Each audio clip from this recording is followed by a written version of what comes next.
আচ্ছা দাদা, বলছি তুমি ডিজে গানে নাচতে বেশি ভালোবাসো নাকি বইয়ের কথায় নাচতে বেশি ভালোবাসো? হ্যাঁ মারা কি বলছে, আমার এখনো বিয়েই হয়নি। বিয়ে হয় নাই? এখনো বিয়েই হয়নি, তাহলে কি করো? ডিজে গানই নাচি। ডিজে গানে নাচো? বলছি তুমি ডিজে গানে নাচতে বেশি ভালোবাসো নাকি বইয়ের কথায় নাচতে বেশি ভালোবাসো? না আমি নাচতে পছন্দ করি না। নাচতে পছন্দ করো না? না। ডিজে গানেও নাচো না, না, বইয়ের কথাও বইয়ের নাচো কথাও না? নাচি না। আচ্ছা আচ্ছা ভাই, বলছি তুমি ডিজে গানে নাচতে বেশি ভালোবাসো নাকি বইয়ের কথায় নাচতে বেশি ভালোবাসো? ডিজে গানে তো নাচতে ভালো লাগেই, কিন্তু বইয়ের কথাও নাচতে হয়। বইয়ের কথা নাচতে হয় না? কিছু করার নেই, এই গানে তো নাচতে হয়। বুঝি দাদা, তোমার বিয়ে হয়েছে? না এখনো হয়নি। বিয়ে হয় নাই? তাহলে তুমি ডিজে গানে নাচতে বেশি ভালোবাসো নাকি গার্লফ্রেন্ডের কথায় নাচতে বেশি ভালোবাসো? অবশ্যই গার্লফ্রেন্ডের কথাই নাচতে বেশি ভালোবাসে। গার্লফ্রেন্ডের কথায় নাচতে বেশি ভালোবাসো না? বিয়ে না হলো তো ওটাই তো আছে না। বিয়ে না হলে গার্লফ্রেন্ড আছে? তাহলে কি আছে তা?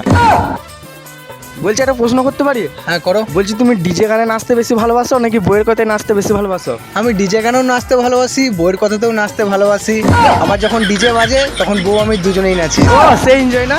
একদম সেই এনজয়।